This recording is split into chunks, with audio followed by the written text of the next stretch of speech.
Viewers, nata dire karon sa baybay mga ka-viewers. Kuan day San Juan mo karon mga ka-viewers. Og enjoy ang tanan sa pagligo mga ka-viewers. Og amping lang kanunay sa atong pagkaligo pod kay murag ang dagat karon bawod-bawod man oh. Tama murag bawod siya nga taob pagin mga ka-viewers. O sa atong mga bata diha o inyong mga anak bantay gid jud ayo kay murag ang panahon karon sa atong dagat murag lain gyud oh. So, dagkok ang bawod mga viewers di pwede mo nga dako kayo normal lang tama lang mga viewers. So, nami dire karon sa baybay mga viewers uban ang akong pamilya. Maligo lang tani sila kung ayo na lang mo kaligo kay total naman tay pagkalihi og kandingon. Sunod lang ta adlaw. Tara. Update mga viewers oh.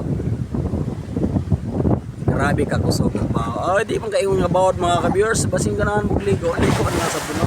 Oh, tanawa naglagasak na ang dagat sa kakusog oh. Oh.